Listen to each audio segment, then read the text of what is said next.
যদি আমি এখন একবার রায়মল্ল সাহেবকে দেখতে পেতাম, তাহলে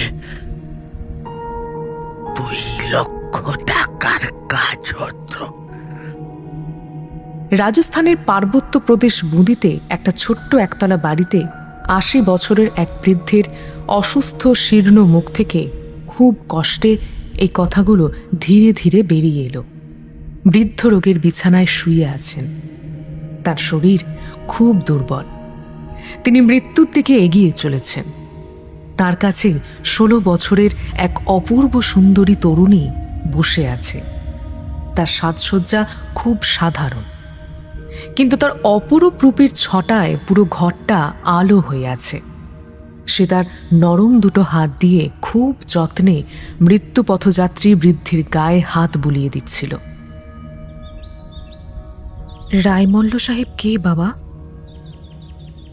রায়মল্ল সাহেবকে আমি নিজে কখনো দেখিনি, কিন্তু তার নাম আমি অনেকবার শুনেছি। তিনি বিশ্বাসী, সাহসী, তীক্ষ্ণ দৃষ্টির অধিকারী আর বিচক্ষণ। তার বাবার সঙ্গে আমার খুব আলাপ ছিল। না, শুধু আলাপ কেন, বন্ধুত্ব ছিল। শুনেছি তার ছেলে রায়মল্ল এখন ইংরেজ সরকারে চাকরি করেন, তাই লোকে তাকে রায়মল্ল সাহেব বলে। তিনি একজন নামকরা গোয়েন্দা। তার মতো আশ্চর্য ক্ষমতাবান গোয়েন্দা নাকি এই প্রদেশে আর কেউ নেই। তাকে একখানা চিঠি লিখলে কি হয় না বাবা? আর আমি তোমার কাছে সেই ভয়ঙ্কর গোপন কথা প্রকাশ না করে থাকতে পারছি না। আমার জীবন প্রায় শেষ, আর এই যাত্রায় আমি আর বাঁচব না। তারা আমি তোমার জন্য কিছুই করে যেতে পারলাম না। আমার শেষ মুহূর্ত প্রায় এসে গেছে। বাবা। তরুণীর নাম তারাবাই। বৃদ্ধের এই কথা শুনে তারাবাই কাঁদতে লাগলো, কিন্তু তখনও তার মুখে সেই পূর্ণ জ্যোতি জ্বলজ্বল করছে। সাহসে ভর করে তারা বলল, না বাবা, আপনি ভাববেন না। আপনি না বাঁচলে অভাগিনী তারাকে কে দেখবে, কে যত্ন করবে? ভগবান আমার প্রতি কখনোই এমন নির্দয় হবেন না। মা, আর তোমায় মিথ্যা সান্ত্বনা দিয়ে ভুলিয়ে রাখা অন্যায়, আর তোমায় ঠকানো বৃথা। আমার প্রাণ প্রায় বেরিয়ে আসছে, তবুও যদি আমি এখনো একবার রায়মল্ল সাহেবকে দেখতে পেতাম, তাহলেও তোমার কিছু একটা উপায় করতে পারতাম। যদি তার হাতে তোমার রক্ষার ভার দিয়ে যেতে পারতাম, তবু আমার মনে ভরসা থাকতো যে তোমার আর বিপদ ঘটবে না। কিন্তু হায়, জীবনে বিন্দু মাত্র আশা থাকতে আমি সে চেষ্টা করিনি। এখন আর দুঃখ করে কি হবে? তোমার জন্য আমি এত চেষ্টা করেও কিছু করে যেতে পারলাম না। যে কাজ তোমার জন্য শুরু করেছিলাম, আর দিন কতক বাঁচলে তা সফল হতো। আমার জন্য কি কাজ বাবা?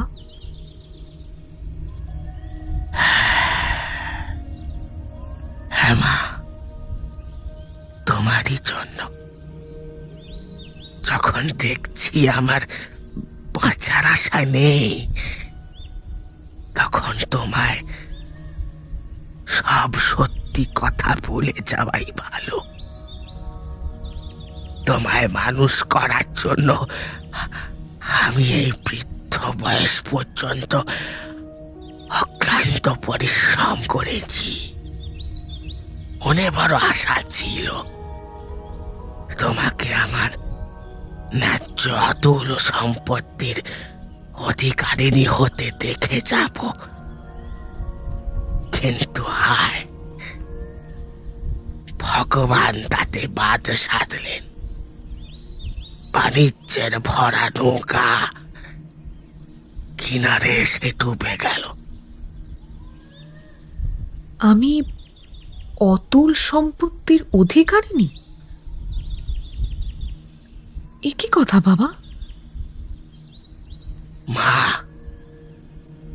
তুমি আমার আশ্রয় থেকে কোনোদিন দুবেলা খেতে পাও, কোনোদিন পাও না, কিন্তু তোমার বিপুল ঐশ্বর্য নিয়ে আর একজন আরামে খুব বড়লোকি করছে। ভাগ্যের দোষে তুমি আবার পালিতা কন্যা, নইলে তোমার যা বিষয় সম্পত্তি আছে অনেক রানীরও তা নেই।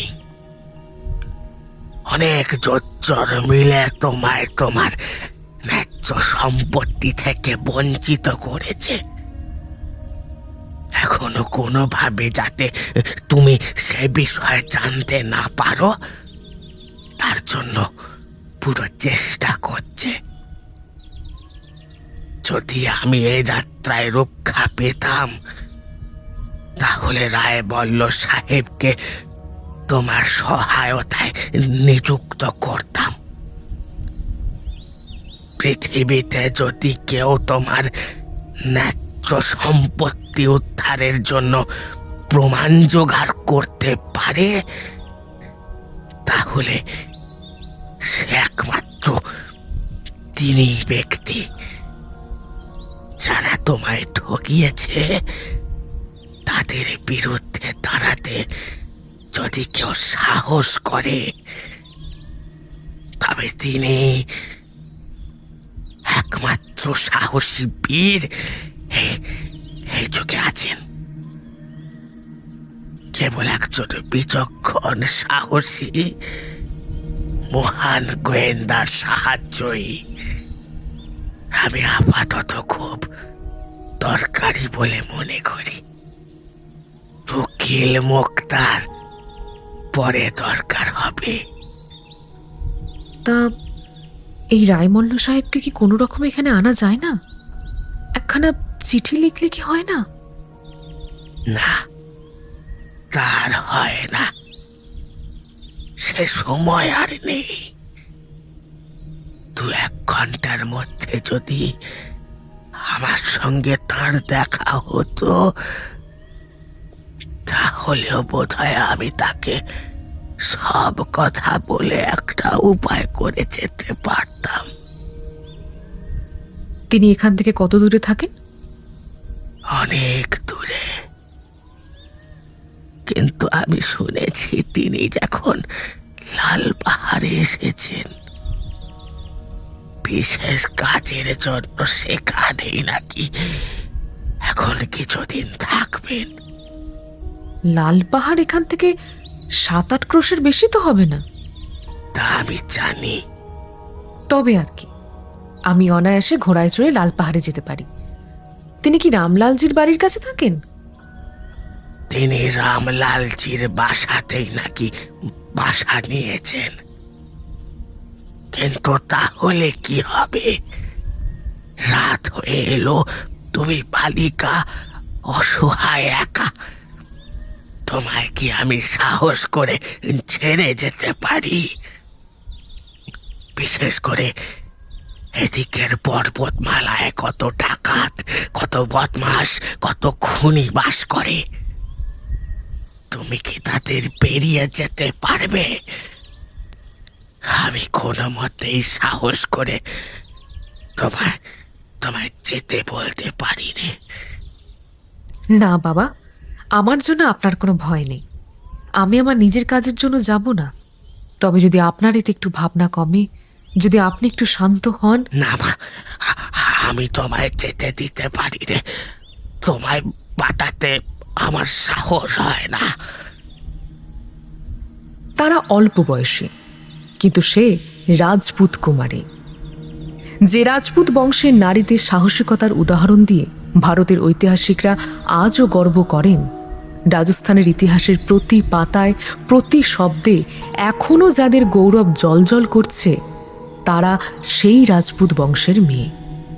রাজপুত নারীরা চিরকালই যুদ্ধবিদ্যায় এগিয়ে, বীর স্বামীর যোগ্য বীর পত্নী। অস্ত্র চালানো, ঘোড়ায় চড়ে দেশ দেশান্তর ভ্রমণ করা, এই সব সামরিক কাজে তারা খুব দক্ষ না হলেও নিজের স্বার্থ সাধনের জন্য কখনো ভয় বা নারীসুলভ লজ্জার বশে পিছিয়ে যেতেন না। একদিকে তার ধমনীতে রাজপুত রক্ত বইছে, তার উপর সে ছোটবেলায় পালক পিতার যত্নে ঘোড়ায় চড়া, ঘোড়া চালানো, এমনকি বন্দুক পিস্তল ব্যবহার করাও রীতিমতো শিখেছিল। যদিও তার শৈশব এই ধরনের পুরুষোচিত কাজে কেটেছিল, তবুও যৌবন আশায় তার মাধুর্য একটুও কমেনি। পদ্মপাতার ওপর জলের মতো তার লাবণ্য টলমল করছিল। যৌবনের প্রথম বিকাশের সঙ্গে তার রীতিনীতির কোনো পরিবর্তন হয়নি। তারা আশেপাশের ৮-১০ ক্রোশের মধ্যে সব জায়গা চিনত প্রায়। তাই ঘোড়ায় চড়ে ৭-৮ ক্রোশ দূরে লাল পাহাড়ে যেতে সে উৎসুক হবে, এটা আর আশ্চর্যের কি? এটা তার রোজকার খেলার মতোই ছিল। তাই তারা ধীর গম্ভীর স্বরে বলল, বাবা, আপনার অবাধ্য কখনো হয়নি, কিন্তু আজ আপনারই খুশির জন্য আমি আপনার নিষেধ অমান্য করে লাল পাহাড়ে যাব। আপনি ভাববেন না, আমি নিরাপদে উদ্দেশ্য পূরণ করে খুব তাড়াতাড়ি ফিরে আসব। মুমূর্ষু বৃদ্ধ কিছুক্ষণ চুপ করে থেকে বললেন, মা, তুমি তো সাহসিক কাজে করছ, কিন্তু না গেলেও আর উপায় নেই, যেতেই হবে। কিন্তু দেখো, আমার মনে কেমন একটা ভীষণ আশঙ্কা হচ্ছে। বাবা, আপনি নিশ্চিন্ত থাকুন। আপনি তো জানেন আমি ছোটবেলা থেকে ঘোড়ায় চড়া অভ্যাস করেছি। ছোটবেলা থেকেই আরাবল্লী পর্বতে ঘোড়ায় চড়ে ঘুরে বেরিয়েছি, কখনো তো কোনো বিপদে পড়িনি। পাহাড়ের ৮-১০ ক্রোশ পর্যন্ত পথঘাট আমার একরকম জানা আছে, পথ ভুলে যাওয়ার ভয়ও নেই। তবে আর আপনার ভাবনা কিসের? আচ্ছা মা, যদি রাস্তায় রঘুনাথের সামনে পড়িস? এই কথায় তারার মুখ রাগে সামান্য লাল হয়ে গেল, চোখ দুটো আরো উজ্জ্বল হয়ে উঠল। সে নির্ভীক স্বরে উত্তর দিল, রঘু ডাকাতকে ভয় কিসের বাবা? তবে এ সময় তার সঙ্গে দেখা না হওয়াই ভালো, কারণ তাকে আমি ঘৃণা করি, ভয় করি না।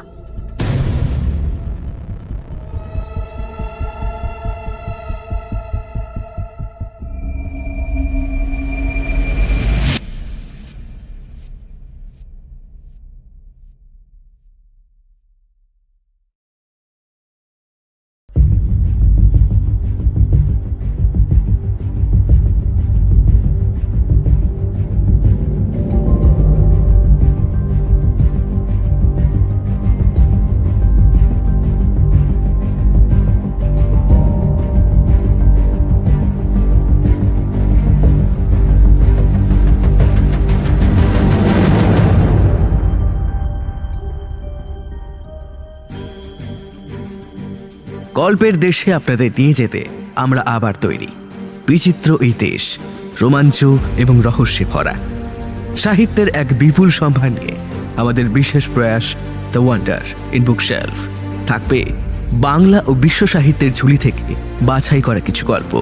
আর আমাদের আজকের গল্প পাঁচকড়িদের লেখা রঘু ডাকাত। আজকের গল্প বাংলার রঘু ডাকাতের গল্প নয়, বরঞ্চ আরাবল্লী পর্বতের ডাকাতের ঘটনা পরিপ্রেক্ষিতে রঘু ডাকাত। আজকের গল্পের বিভিন্ন চরিত্রে শুভ, সমৃদ্ধি, অভ্র, প্রসূন, সাংখ্য, রাজদীপ ও অয়ন। গল্পের আর্টওয়ার্কের রূপ সমগ্র পরিচালনায় সমৃদ্ধি ও শুভ। শুনতে থাকুন রঘু ডাকাত, প্রথম পর্ব।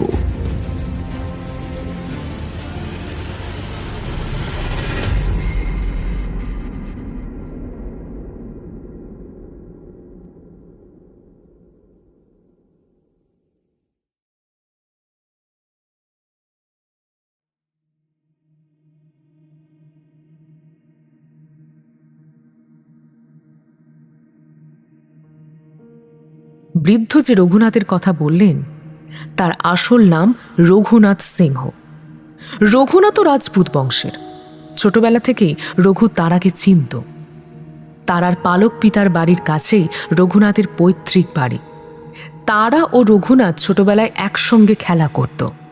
প্রায়ই তারা একসঙ্গে থাকত। সন্ধ্যা হলে নিজের নিজের বাড়ি ফিরে যেত।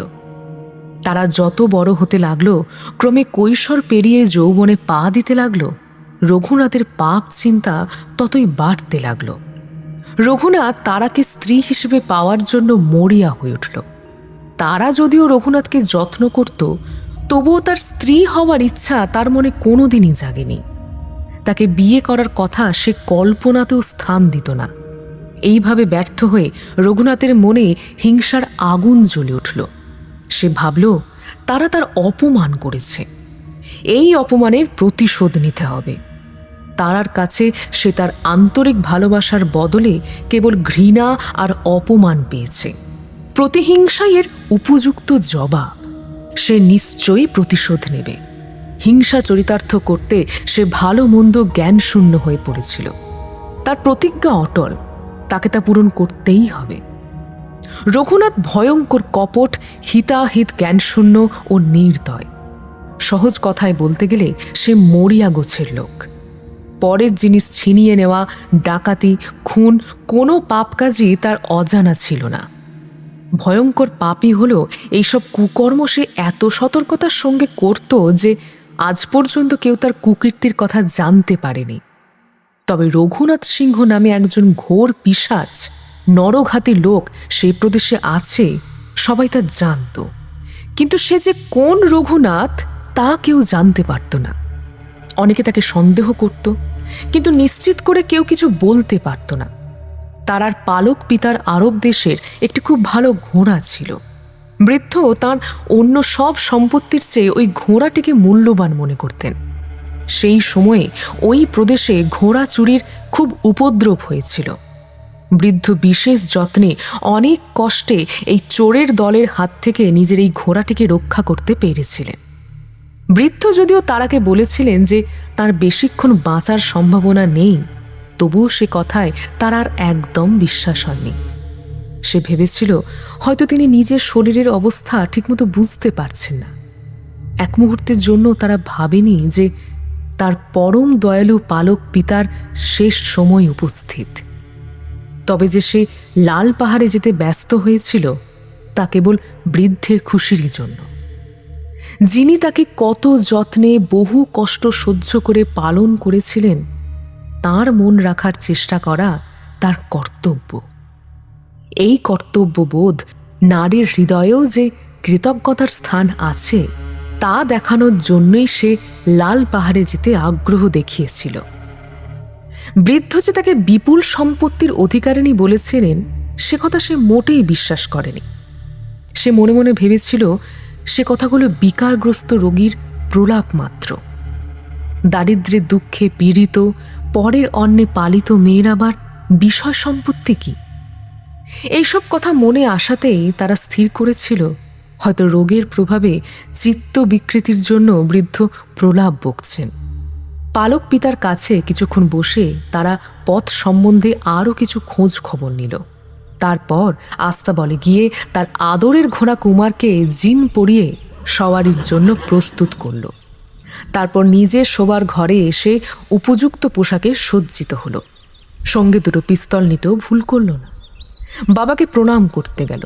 বৃদ্ধ মেয়ের মাথায় চুম্বন করে আশীর্বাদ করলেন।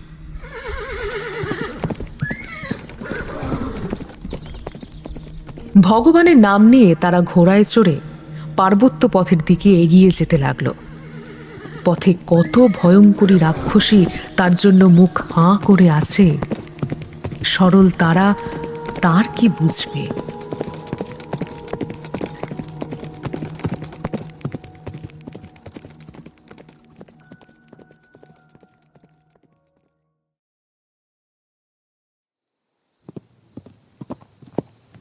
লাল পাহাড়ে উঠে রামলালজির বাড়িতে পৌঁছানোর প্রশস্ত রাস্তাটার দূরত্ব অনেক বলে তারা বনের পথ ধরল। যাওয়ার সময় বৃদ্ধ বারবার তাকে সে পথে যেতে নিষেধ করেছিলেন, কিন্তু তারা সে নিষেধ সত্ত্বেও তাড়াতাড়ি রামলালজির বাড়িতে পৌঁছানোর জন্য সেই বনের পথই বেছে নিয়েছিল। শুক্লপক্ষের জ্যোৎস্না ভরা রাত, তারারা আকাশে ফুটে পৃথিবীতে আলো ছড়াচ্ছে। এমন সময় সেই অপূর্ব সুন্দরী পূর্ণ যৌবনা তারা ঘোড়ায় চড়ে পার্বত্য প্রদেশের বন জঙ্গল পেরিয়ে নির্ভয়ে তীরের বেগে ঘোড়া ছোটাচ্ছে। সে কোমল কঠিনের মিলন দেখার মতো। সেই স্থির বিদ্যুৎলতা তিলোত্তমার মতো চম্পক বর্ণা তারার অপূর্ব ঘোড়া চালানোর কৌশল দেখে মনে হয় রাজপুতানার নারীরা বীর পত্নী, বীর প্রসবিনী কেন হবেন না? তারা চলেছে, বিদ্যুৎ গতিতে ঘোড়া ছুটছে। পাহাড়ের গায়ে ঘোড়ার খুরের শব্দে যেন মনে হচ্ছে কোনো বীর পুরুষ গর্বের সঙ্গে শত্রু দমনের উদ্দেশ্যে পাগলের মতো কারোর পিছু নিয়েছে। লাল পাহাড়ে উঠতে গেলে প্রথমে প্রায় 1 ক্রোশ পাহাড়ের উপরের এবড়ো খেবড়ো উঁচু নিচু পথ পেরিয়ে যেতে হয়। তারপর লাল পাহাড়ের সমতল উপত্যকা ভূমিতে পড়া যায়। তারা খুব অল্প সময়ের মধ্যেই সেই কষ্টসাধ্য পথ পেরিয়ে সমতল ক্ষেত্রে পৌঁছল এবং ঘোড়ার গতি কিছুটা কমিয়ে দিয়ে এগুতে লাগল। এই পার্বত্য সমতল ভূমিতে ডাকাতদের ভয়ঙ্কর অত্যাচারের কাহিনী শোনা যেত। তারার বিশ্বাস ছিল ইংরেজের শাসনে চোর ডাকাতরা ভারতবর্ষ ছেড়ে পালিয়েছে। তারা নির্ভয়ে ঘোড়া চালাচ্ছে। এমন সময় হঠাৎ তার ঘোড়াটা বিগড়ে গেল, আর এগুতে চাইল না।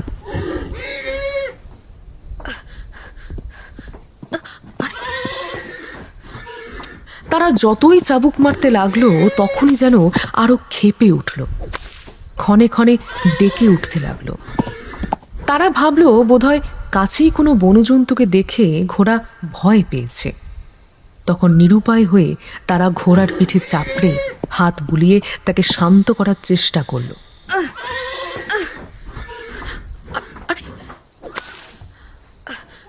অনেক চেষ্টার পর কুমার শান্ত হলো বটে, কিন্তু সেখান থেকে আর 1 পাও এগোলো না।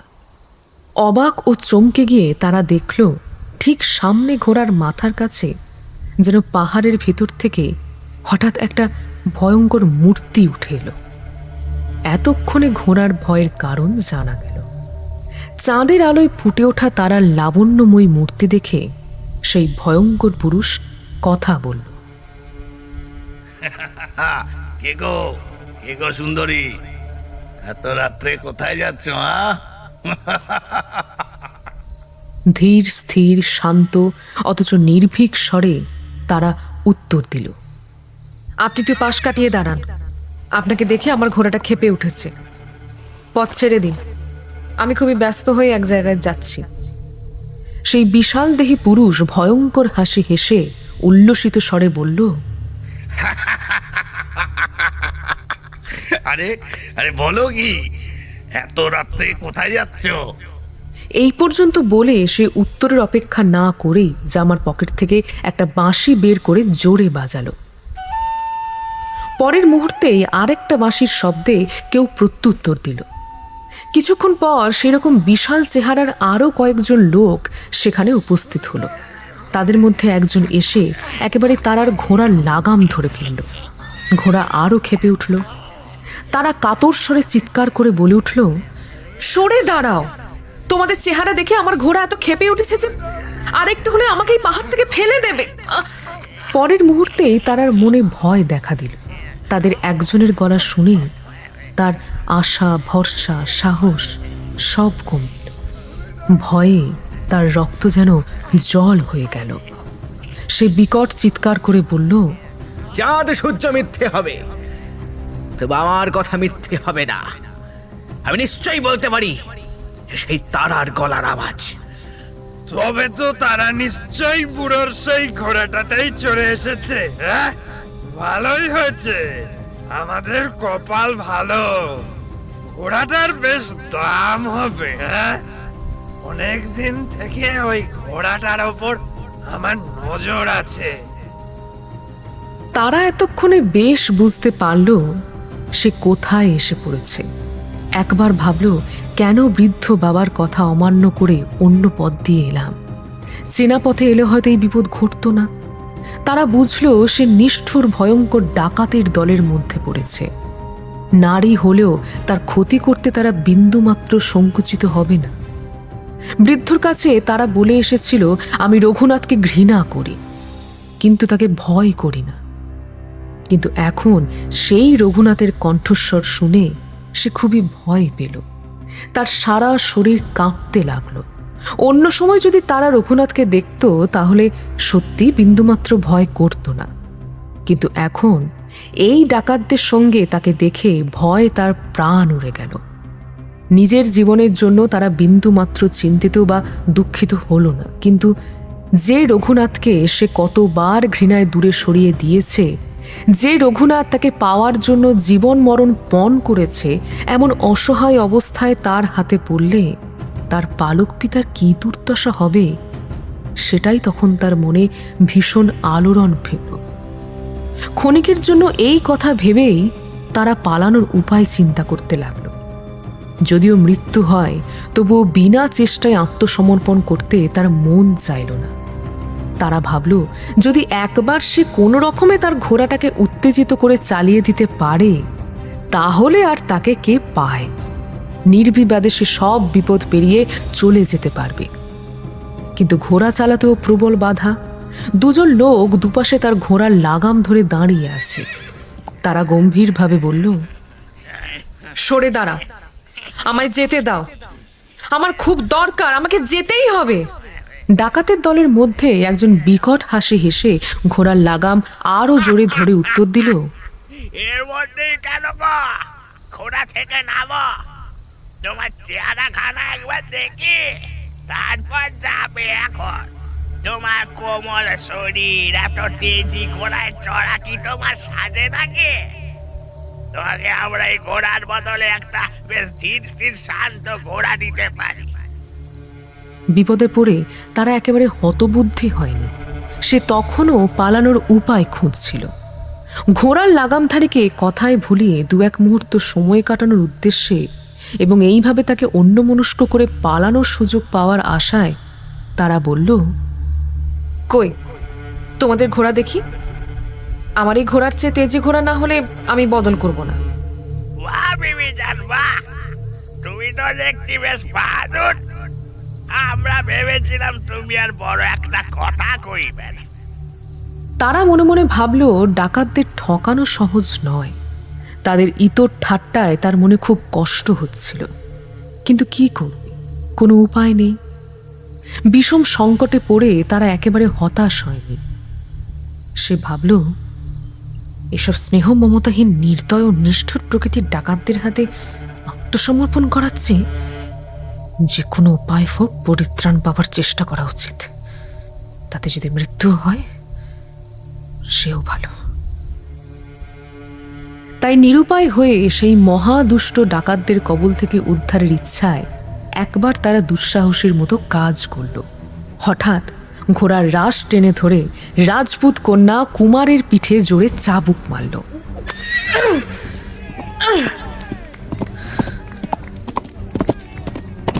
এই অল্প সময়ের মধ্যে ঘোড়াটাও কিছুটা শান্ত হয়েছিল। সেও যেন উপস্থিত বিপদ বুঝতে পেরেছিল। আরোহিণীর দ্বারা উৎসাহিত হয়ে কুমার হঠাৎ লাফ দিয়ে বিদ্যুৎ গতিতে পার্বত্য পথে এগুতে লাগলো। চল কুমার চল। যে দুজন লোক লাগাম ধরেছিল তারা হঠাৎ আসা সেই ভীষণ বেগ সামলাতে না পেরে সেখানেই মাটিতে লুটিয়ে পড়ল। কুমার কুমার চল চল চল কুমার। ছোটবেলা থেকে ঘোড়ার পিঠে চড়ে তারা যখনই ঘুরতে যেত, জোরে ঘোড়া চালানোর দরকার হলে তখনই সে কুমারকে ওইভাবে উদ্দীপিত করত। তাই সেই চির পরিচিত সম্ভাষণ শুনে কুমার বিদ্যুতের মতো দ্রুত বেগে ছুটতে লাগল। আশেপাশে যে যে ডাকাত দাঁড়িয়েছিল তারা অবাক হয়ে চেয়ে রইল। তারা মুহূর্তের মধ্যে অনেক পথ খুব দ্রুত পেরিয়ে গেল। রাতের নিস্তব্ধতা ভেঙে পিস্তলের গুরুম গুরুম আওয়াজ হলো। তারার কানের কাছ দিয়ে গুলি সাঁই সাঁই করে চলে গেল। তারা বুঝল ডাকাতরা পিছু নিয়েছে এবং তারা কেবল ঘোড়াটিকে লক্ষ্য করে পিস্তল ছুড়ছে, পাছে সেই লক্ষ্যে নিজে আহত হয়। এই ভয়ে তারা ঘোড়ার পিঠের উপর শুয়ে পড়ে, তার গলা জড়িয়ে ধরল এবং কুমারকে অত্যন্ত উত্তেজিত করতে লাগলো। চল চল কুমার। এইভাবে আর 10-15 মিনিট কাটাতে পারলেই তারা নির্বিঘ্নে ডাকাতদের কবল থেকে মুক্ত হয়ে সাহসিকতার উপযুক্ত ফল লাভ করতে পারত। কিন্তু ভাগ্য বিরূপ, পরিত্রাণ কোথায়? পাহাড়ের সব পথ তার বিশেষ পরিচিত থাকলেও বিপদে পড়ে সে দিশাহারা হয়ে গেল। সবকিছু যেন তার নতুন ও অজানা বলে মনে হতে লাগলো। কিছুদূর গিয়েই সে এমন এক জায়গায় পৌঁছালো যেখান থেকে 2-3টে পথ ভিন্ন ভিন্ন দিকে চলে গেছে। অন্য সময় বোধহয় তারা লাল পাহাড়ে যাওয়ার সোজা পথ সহজেই ঠিক করতে পারত, কিন্তু কোমলমতি তারা ভয়ঙ্কর ডাকাত দলের হাত থেকে উদ্ধারের আশায় প্রাণপণ চেষ্টায় ঘোড়া ছোটাচ্ছিল। আতঙ্কে তখনও তার শরীর কাঁপছিল। উদ্বেগ তখনও মনে মিলিয়ে যায়নি। বুদ্ধি দিয়ে বিচার করার শক্তি তখনও তার পুরোপুরি ফিরে আসেনি। কাজেই সেখানে দাঁড়িয়ে কোন পথটা ঠিক তা বিচার করার অবসর পায়নি। পেছনে উন্মত্তের মতো ডাকাতরা পিছু করছে জেনে অবলা মেয়েটি মুহূর্তও নষ্ট করা ঠিক মনে করল না। সে ইচ্ছা মতো ঘোড়ার লাগাম বাঁ দিকে টানল। ঘোড়াও আগের মতোই অত্যন্ত দ্রুত বেগে বাঁ দিকে রাস্তা ধরে ছুটতে লাগল। পথ নির্বাচনে এই ভুলই তার আর কাল হলো। কিছুটা এগিয়েই সে বুঝতে পারল সে ভুল করে বিপথে এসে পড়েছে। আর যাওয়ার পথ নেই। সামনে একটা প্রকাণ্ড অলঙ্ঘনীয় খাদ। ঘোড়ার সাধ্য কি সে লাফ দিয়ে তা পার হয়? আর 2-4 পা এগুলেই একেবারে হাজার হাজার হাত নিচে পড়ে ঘোড়া ও আরোহী দুজনেই চূর্ণ বিচূর্ণ হয়ে যেত। পেছনে পায়ের শব্দ শুনে তারা অনুমান করল শিকার পালাচ্ছে ভেবে হরিণ শিকারী বাঘের মতো ডাকাতরা পিছু ধাওয়া করছে। সামনে আমার ভয়ঙ্কর খাদ। তারা বিষম সমস্যায় পড়ল। কি করবে কিছুই স্থির করতে পারল না। অবশেষে যে পথ দিয়ে এসেছিল সেই পথে ফিরে যাবে বলে ঠিক করল। ঘোর অমাবস্যার অন্ধকারে আলোর রশ্মির মতো এই একমাত্র আশার আলো তার মনে তখন উদিত হলো। তারা ভাবল ডাকাতদের পৌঁছানোর আগেই সে নিজের ভুল শুধরে নিয়ে লাল পাহাড়ে যাওয়ার সোজা পথে উপস্থিত হতে পারবে। নির্ভীক রাজপুত কন্যা আশান্বিত মনে আবার ফিরতে লাগলো, কিন্তু আশা মরীচিকা। 10 হাত আসতে না আসতেই সে দেখল সেই সব পিশাচের মতো লোকগুলো তার পথ আটকে দাঁড়িয়ে আছে।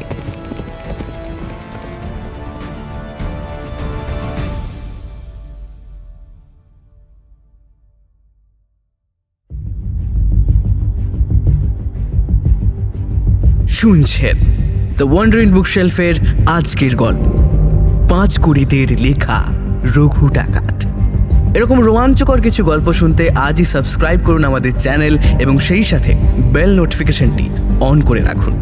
রঘু ডাকাত তো বটে, এছাড়াও দারোগা প্রিয়নাথ, তারানাথ তান্ত্রিক, ফাদার ব্রাউন ও অন্যান্য বিভিন্ন চরিত্র নিয়ে আমরা হাজির হই দ্য ওয়ান্ডারিং বুকশেলফ। বাংলা থেকে বিশ্ব সাহিত্য সব কিছুই পাবেন আমাদের কাছে। তাহলে আর দেরি কেন? সাবস্ক্রাইব করে নিন এবং শুনতে থাকুন আজকের গল্পের বাকি অংশটি।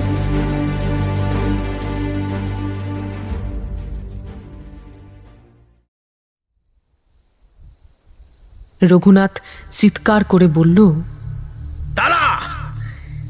বলছি, ঘোড়া থামাও, থামাও তোমার ঘোড়া। রঘুনাথের স্বর চিনতে পেরে মন্ত্রমুগ্ধের মতো তারা ঘোড়ার বেগ সংযত করল। পালানোর সব আশা নির্মূল হল। রঘুনাথকে দেখেই তারার মনে আরো বেশি আতঙ্ক হলো। ভয় সারা শরীর অবশ হয়ে এলো। হৃদয়ের স্পন্দন করার ক্ষমতাও যেন কেউ কেড়ে নিল। ক্ষণিকের মধ্যেই সশস্ত্র ডাকাত দল তারার চারিদিক ঘিরে ফেলল। শিকার আমার কবলে আসছে দেখে তেল কালি মাখানো কুৎসিত মুখে তাদের অপূর্ব আনন্দ ফুটে উঠল। রঘুনাথ পৈশাচিক হাসি হেসে কর্কশ স্বরে বলল,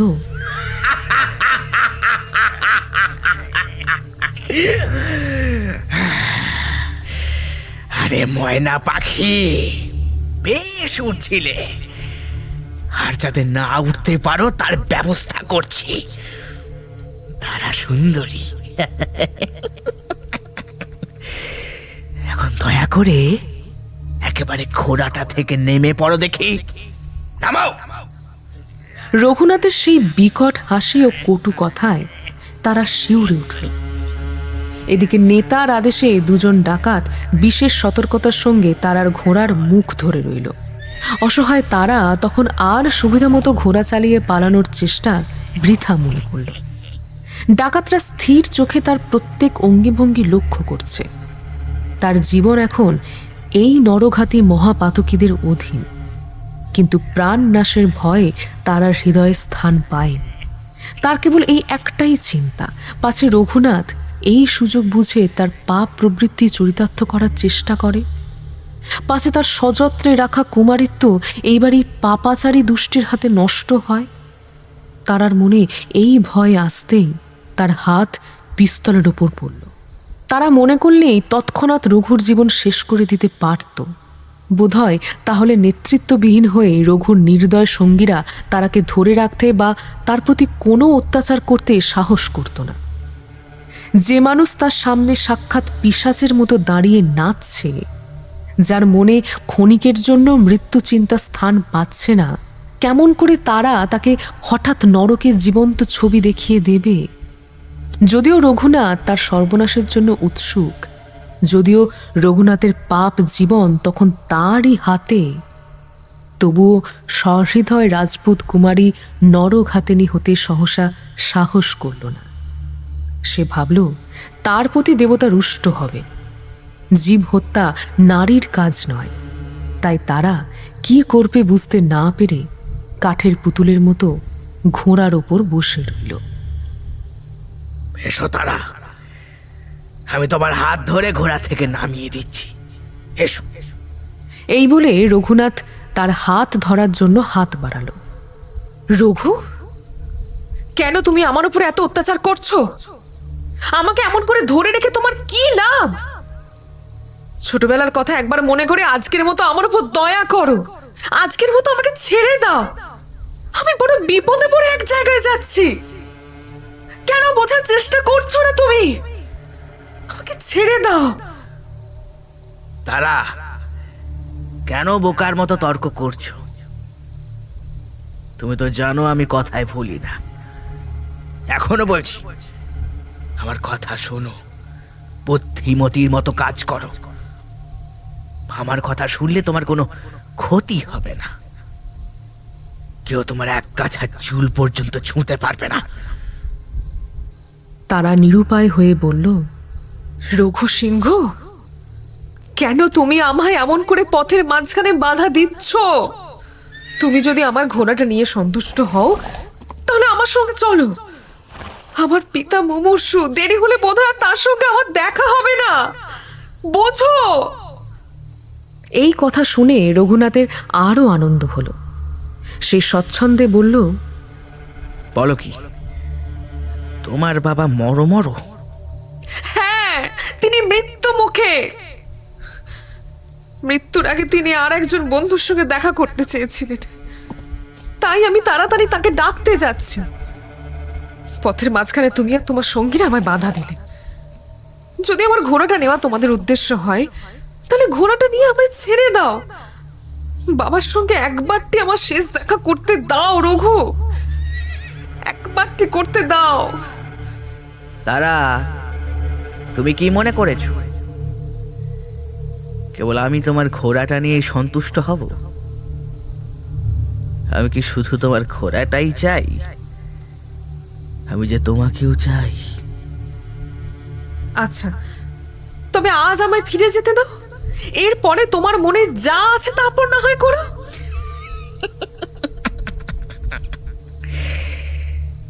আজ তোমায় ছেড়ে দিলে আর কি তোমায় পাবো? এখন বাজে কথা ছেড়ে ঘোড়া থেকে আস্তে আস্তে ভালো মানুষের মতো নেমে পড়ো দেখি। আর কি তোমায় আমি বিশ্বাস করি? তারার সব আশা ভরসা ভেঙে গেল। তারা বুঝল রঘুনাথ আর সহজে ভোলার পাত্র নয়। ভয় দেখিয়ে রঘুনাথকে বশ করার চেষ্টা করা বোকামি মাত্র। তারা ভদ্রতার সম্মান রাখে না, শিষ্টাচারের ধার ধারে না, রাজনিয়মেরও বশে নয়। আরাবল্লী পর্বত তাদের রাজধানী, তারাই সেখানকার রাজা। পুলিশের শাসন সেখানে পৌঁছয় না। অনেক দিন ধরে কোম্পানি বাহাদুর এই সব ডাকাত দমনের চেষ্টা করছেন, কিন্তু সফল হননি। তারা কোথায় থাকে, কি করে, কেমন করে জীবন ধারণ করে তা কেউই বলতে পারে না। লোক মুখে কেবল শোনা যায় যে ওইসব পর্বতে ভয়ঙ্কর ডাকাতরা বাস করে। সেই জন্য পারতপক্ষে সে পথে কেউ পা দেয় না। অথচ পর্বতের দুদিকে বড় বড় শহর, ব্যবসা বাণিজ্যের জন্য অনেক মহাজনকেও দায় ঠেকে সেই পার্বত্য পথে আসতে হয়। অন্য পথে যেতে হলে যে পরিশ্রম ও অর্থ ব্যয় হয় তাতে লাভ পোষায় না। কাজেই সওদাগররা খুব সাবধানে ২-১০ জন দেহরক্ষী ও পুলিশের লোক সঙ্গে নিয়ে দিনের বেলায় পার্বত্য পথ দিয়ে যাতায়াত করত। অনেক সময় এমনও শোনা গেছে সেরকম দলকে ওই দানব স্বভাবের লোকেরা হত্যা করে খাদের মধ্যে ফেলে দিয়েছে। কিন্তু কে হত্যা করলো, সেই ডাকাতরা কোথায় থাকে বা কোথা থেকে এসে তাদের আক্রমণ করলো, শত চেষ্টাতেও কেউ তা বের করতে পারেনি। এই কাজের জন্য কতবার কত সুদক্ষ পুলিশ কর্মচারী নিযুক্ত হয়েছে, কিন্তু সকলকেই ব্যর্থ হতে হয়েছে। এমনকি অনেকে আবার জীবিত ফিরেও আসেননি। রঘুনাথ তারাকে ঘোড়া থেকে নামানোর জন্য হাত বাড়ালো। ঘোড়াটা সামনের পা তুলে ক্ষেপে উঠল।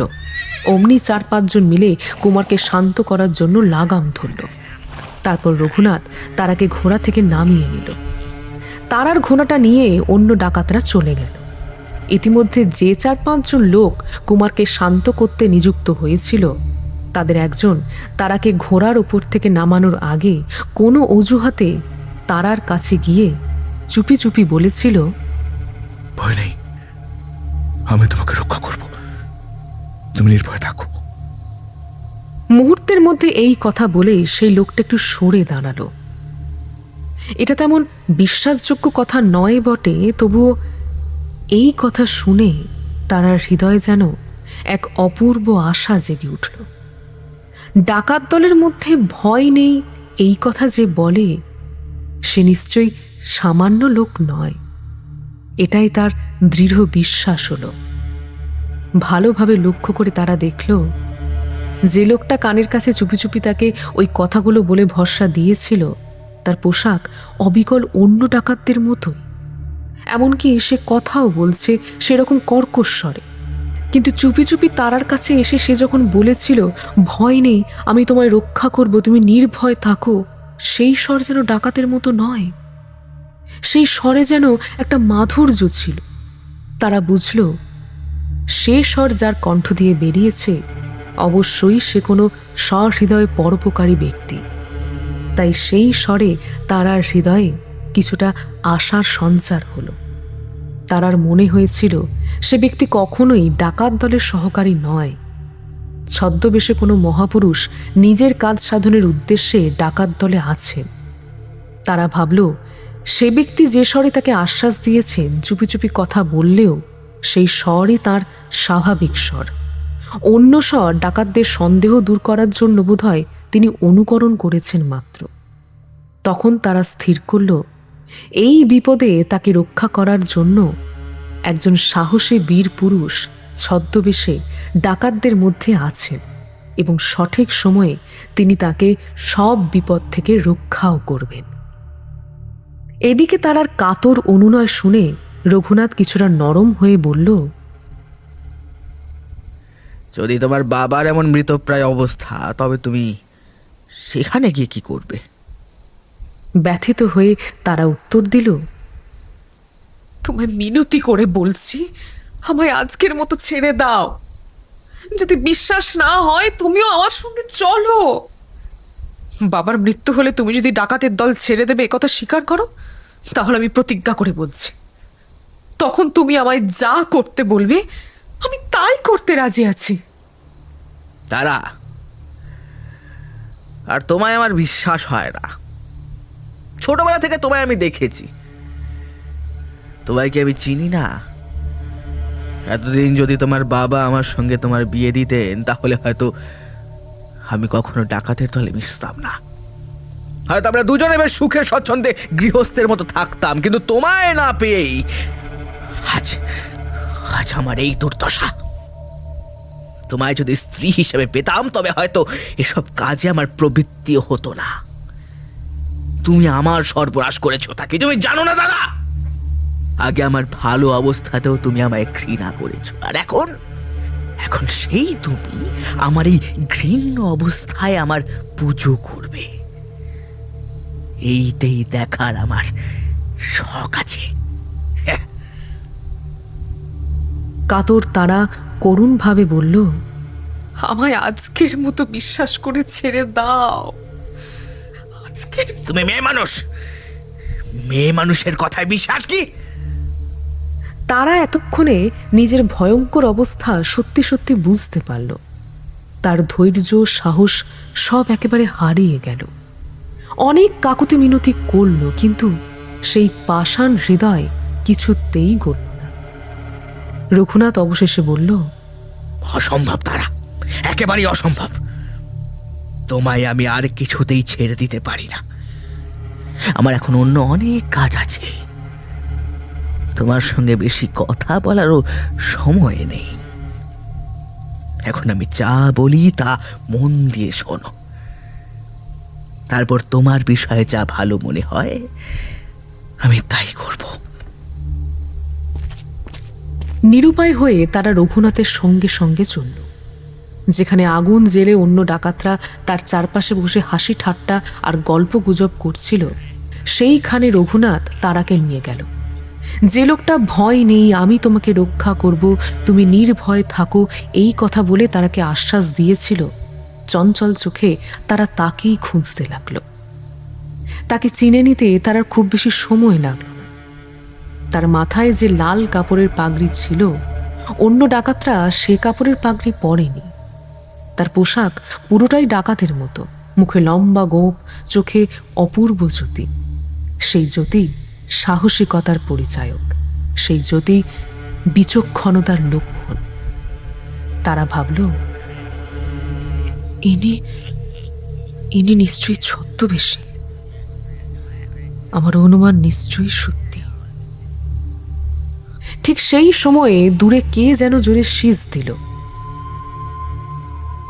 রঘুনাথ চমকে গিয়ে সেদিকে চেয়ে জিজ্ঞাসা করল, ওকে আসে? ডাকাতরা সবাই সেদিকে চাইল। একজন বলল, এ রাত্রে আজ তো কারোর আসার কথা নেই। একজন লুকিয়ে দেখে এসো, গতিবিধি ভালো মনে হচ্ছে না। তৎক্ষণাৎ একজন লোক অন্ধকারে গুলি মেরে যেদিক থেকে শীষের শব্দ এসেছিল সেদিকে গেল। ডাকাতরা সবাই পিস্তল বের করে সেদিকে লক্ষ্য করে রইল। যে লোকটা দেখতে গিয়েছিল কিছুক্ষণ পরেই সে আবার একজন লোককে সঙ্গে করে ফিরে এলো। ডাকাতরা সবাই তাকে দেখে পিস্তল নামালো। আরে কে? ও তুমি? তা কোথায় গেছিলে? আগের কথা সে কথা পরে হবে, এখন একটা বড় খবর আছে, শুনবে? কে? পথে কাউকে দেখলে নাকি? তুমি তো আবার অন্ধকারে গাছের পাতা নড়লে কুটো নড়লেও ভয় পাও। যাও তা বলো। আজ মস্ত খবর নিয়ে এসেছি, অনেক কষ্টে সন্ধান পেয়েছি। পুঁদি গ্রামের লোকেরা আমাকে ধরিয়ে দেওয়ার ষড়যন্ত্র করছে, এই কথা তো? না, তার চেয়েও শক্ত খবর। ভালো খবর? ভালো বলতে পারো আর মন্দও বলতে পারো, কিন্তু আর পরিস্থিতি ভালো নয়। তা কি বলেই ভালো না? হয়তো ভূমিকা করছো কেন?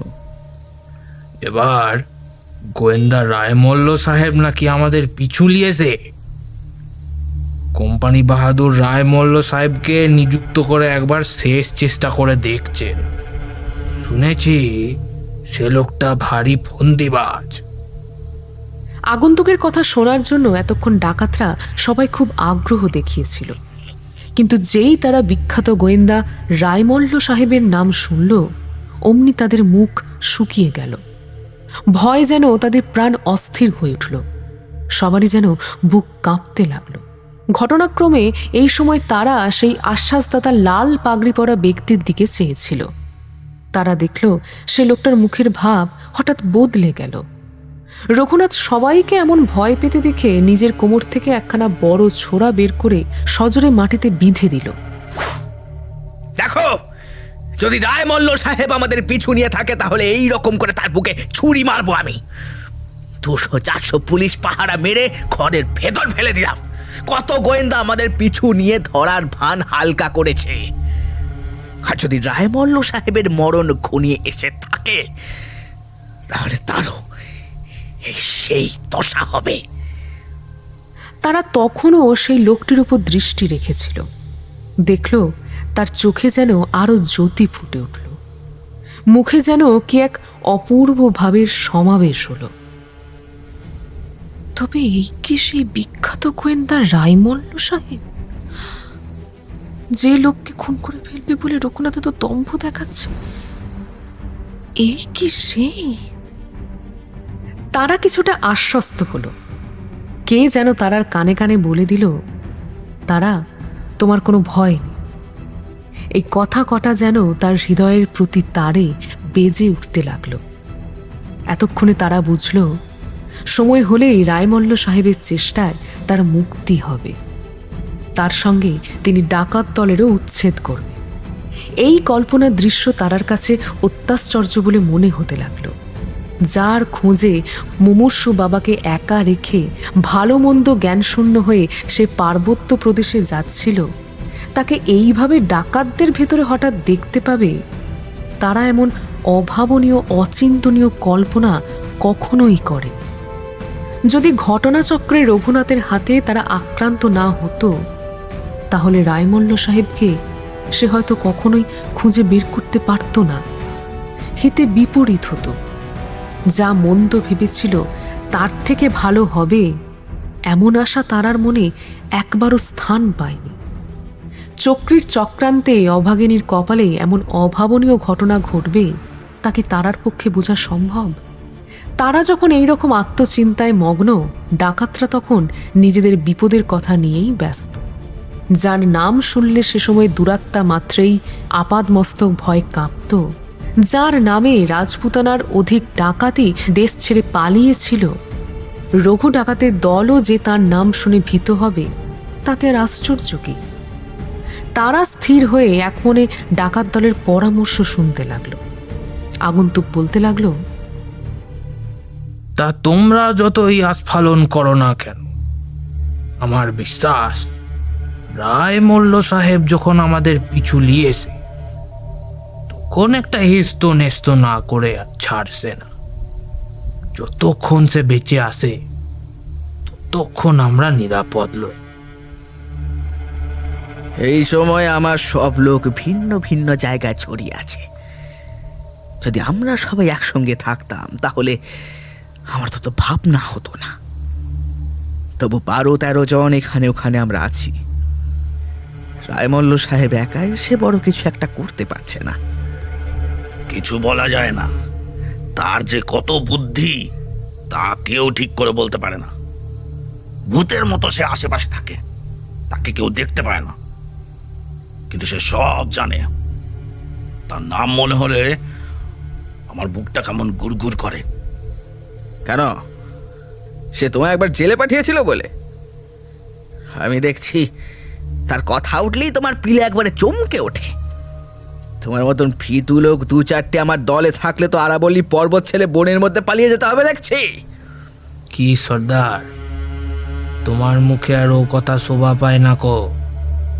তুমি গাছের গুঁড়িতে ছোড়া বিঁধতে পারো, বাতাসের সঙ্গে লড়াই করতে পারো, নিজের দলের ভেতরে বসে আস্ফালনও করতে পারো, কিন্তু রায় মল্ল সাহেব তোমার জম, সে কথা যেন মনে থাকে।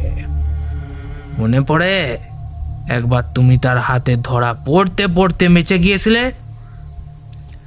সেবার আমি একা পড়েছিলাম। দুর্ভাগ্যবশত আমার কাছে কোনো অস্ত্র শস্ত্র ছিল না, তাই আমি পালিয়ে এসেছিলাম। এখন সব সময় আমার কাছে পিস্তল আর ছোড়া থাকে, আর এখন যদি একবার দেখা হয় তবে বুঝতে পারি সে কেমন গোয়েন্দা। হঠাৎ কোথা থেকে কেউ যেন বলে উঠল, শিগগিরই দেখা হবে, প্রস্তুত হয়ে থাকো। কে বললে? কে কথা বললে? কেউই উত্তর দিল না। জ্বলন্ত আগুনের তেজ তখন অনেকটা নিভে এসেছিল, সকলের মুখ তখন স্পষ্ট দেখা যাচ্ছিল না। রাগে রঘুনাথ চারিদিকে চাইল, কেউ কোনো উত্তর দিল না। আবার খুব কঠোর স্বরে রাগে উন্মত্ত হয়ে রঘুনাথ বলল, তবে হয় আমার দলের কেউ বিশ্বাসঘাতক আছে, নয়তো রায় মল্ল সাহেবের চর এখানে কেউ ঘুরছে। কে? কোনটা? যা, ও কথা ছেড়ে দাও। কেউ হয়তো ঠাট্টা করে তোমায় রাগানোর জন্য এই কথা বলেছে। এখন তুমি রেগেছো, আর কি কেউ স্বীকার করবে? হ্যাঁ, এখন বলো দেখি উপায় কি? রাগারাগি করে তো কোনো ফল হবে নাই। ভালোভাবে বিবেচনা করে এখন সাবধান হয়ে চলা দরকার নয় কি? যতক্ষণ না রয়মল্ল সাহেবকে খুন করতে পারছো, তখন আমাদের আর নিস্তার নেই। তারা যার দিকে চেয়েছিল তাকে ছেড়ে অন্য কারোর দিকে বেশিক্ষণ চেয়ে থাকেনি। তার মনে স্থির বিশ্বাস জন্মেছিল সেই ব্যক্তি রায় মল্ল সাহেব। তারার বিশ্বাস শীঘ্র দেখা হবে, তুমি প্রস্তুত হয়ে থাকো। একথা সেই রায়মল্ল সাহেব ছাড়া আর কেউ বলে। ঠিক সেই সময়ে তার দৃষ্টি সেদিকে ছিল না বটে, কিন্তু একথা যে অন্য কেউ বলেনি তা তারার দৃঢ় ধারণা। তারা ভাবতে লাগলো কেমন করে সে রায়মল্ল সাহেবের সঙ্গে কথা বলবে, কেমন করে তাকে জানাবে যে তারার মুমূর্ষু পিতার মৃত্যুশয্যার পাশে রায়মল্ল সাহেবের উপস্থিতি একান্ত জরুরি। নিজের বিপদের জন্য তারা বিন্দুমাত্র ভীত নয়, কিন্তু রায়মল্ল সাহেবকে কিভাবে বুঁদিতে নিজের বাবার কাছে একবার যেতে বলবে, এই চিন্তায় তার হৃদয়ে খুব প্রবল হয়ে উঠল।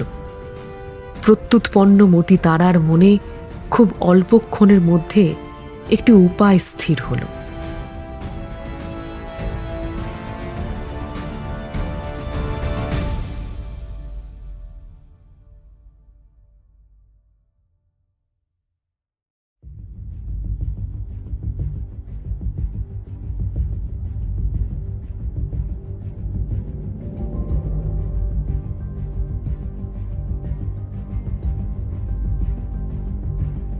শুনলেন পাঁচকড়িদের লেখা রঘু ডাকাত প্রথম পর্ব।